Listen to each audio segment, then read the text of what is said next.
Heavy হলো। এই যে হ্যাঁ আমিও দেখবো। হ্যাঁ এই যে মা নামিয়ে দাও, না হলে ভেঙে পড়ে যাবে। মা তুলে দিয়েছে। আর আমি এই কত মাস পর যে আসলাম।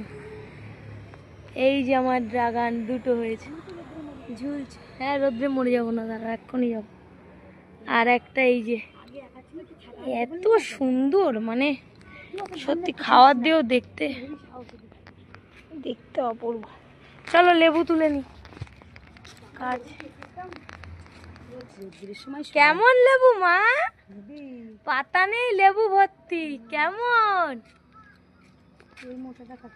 এই যে আমার লেবু গাছ। হ্যাঁ যেটা মোটা সেটাই কাটো। আমার লেবু ওই দুটোই থাক, বড় হোক আর গুলো। ওইটা ওইটা হ্যাঁ তুমি নেবা তো, তুই একটু রাখবি না? আর একটা বড় হয়নি তো, আর ছোট। এত রোদে রাখা যাবে না, একটু সরাই দিতে হবে। এই যে আমার গাছের লেবু, এইবার হচ্ছে পাতি লেবু কাটবে মা। হ্যাঁ এইদিকে বড়, এইদিকে বড়, এইদিকে বড়। যাও দেখো কত বড়। দেখি দেখি একটু দেখাও গে, তারপর কাটো। হ্যাঁ নাও কাটো, রোদে তাড়াতাড়ি করছে, শুকাই গেছে। হ্যাঁ নাও। একটা পাতি আমার ভেটকি মাছে দিতে হবে, তাই তুমি আর 3টে নেবা বলছিলে, আর একটা আমার বেড়ে দাও। হ্যাঁ ওইটা ওইটা ওইটাই হলুদ। তা কোনটা নেবা? তা নাও। পড়ে যাচ্ছে আবার, চোর থাক। চলো।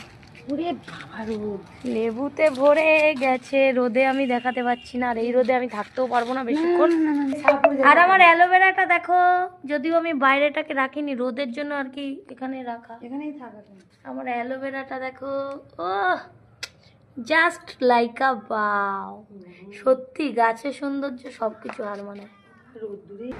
মা কি পেরে নিয়ে এসেছো?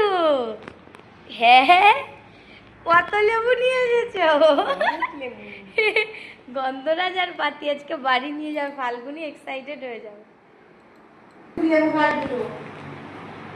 বলবি কি ওই ছাদের যে লাইনে ওই যে ছাওয়া পড়ে থাকলে যে পড়েছে তো ছাওয়া, মনে রাখবে, নাহলে হয় নাকি তাই।